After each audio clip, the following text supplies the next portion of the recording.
পৃথিবীর সর্বশ্রেষ্ঠ জায়গার মধ্যে একটা জায়গা আরাফা।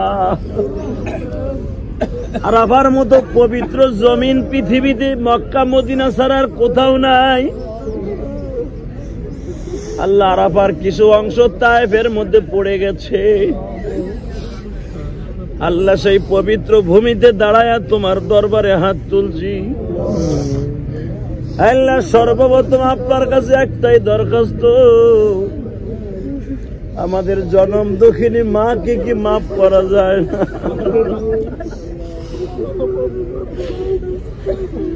আল্লাহ তুমি দেখো তোমার বান্দারা ছোট বাচ্চার মতো ফোপায়া ফোপায়া কান্দে। ছোট বাচ্চায় কাঁদলে যদি মা দুধ দেয়, বাবায় টাকা দেয়, বাবা যদি ধুলা বালু সহ কোলে তুলে লয়, বাবার জামা ময়লা হবে এটার দিকেও বাবার টাকায়।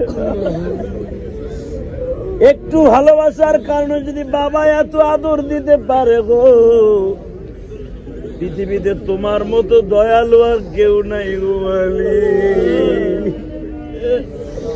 তোমার বান্দিরা কান্দে, তোমার বান্দারা কাঁদে। যেখানে দাঁড়ায় কাঁদছিল আমার বাবা আদম, আমার মা হাওয়া,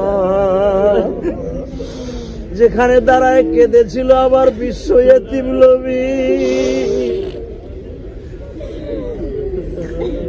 তুমি কি একবারও মাফ করে দিতে পারো না গো আল্লাহ?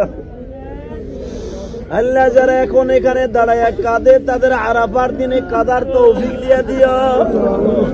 এই জমিনকে সাক্ষী রেখে গেলাম, এই জমিন যেন তোমার কাছে উকালাতি করে। আল্লাহ মেহেরবানি করে আপনি আমাদেরকে মাফ করে দেন।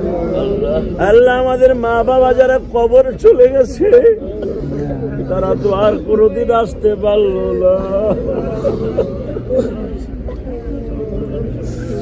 আমিও তো জনম দুঃখিনী মা হারাইছি 12 বছর বয়সে।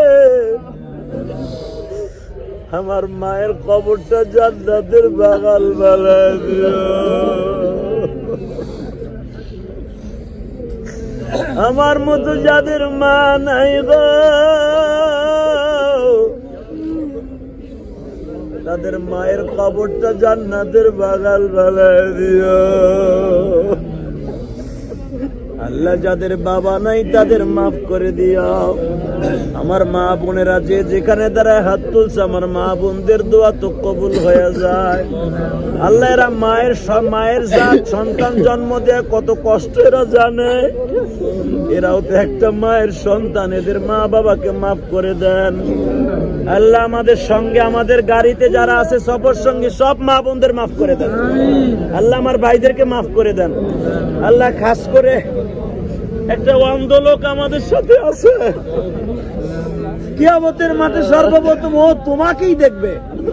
আল্লাহ আজকে এই পাহাড়টা ও দেখতে পারলো না, আল্লাহ ওর খাতিরে আমাদের দোয়া কবুল করে নিন। আল্লাহ আমাদের সবাইকে মাফ করে দেন। এই জমিনে একবার আসার সুযোগ দান করেন, আমাদের সন্তানদেরকে আসার তৌফিক দান করেন। আল্লাহ যারা বাবাকে সাথে নিয়ে আসছে, জান্নাত সাথে নিয়ে আসছে, আল্লাহ তাদের বাবাকে মাফ করে দেন। যারা স্ত্রীকে সাথে নিয়ে আসছে, আদম আলাইহিস সালামের মতো মা হাওয়াকে সাথে নিয়ে আসছে, আমার নবীর মতো আয়েশাকে সাথে নিয়ে আসছে, আল্লাহ এদের সবাইকে আপনি মাফ করে দেন। এদের সকলের জীবনের গুনাহ মাফ করে দেন। এদের সন্তানগুলাকে নেককার বানায় দেন। আল্লাহ আমাদের সন্তানগুলাকে নেককার বানায় দেন, হক্কানি আলেম আলেমা বানায় দেন, সুশিক্ষায় শিক্ষিত করে দেন। সাল্লাল্লাহু তাআলা আলা খায়রি খালকিহি মুহাম্মদ ওয়া নূরি আশি সাইয়্যিদানা ওয়া হুম বিরহমাতিকা।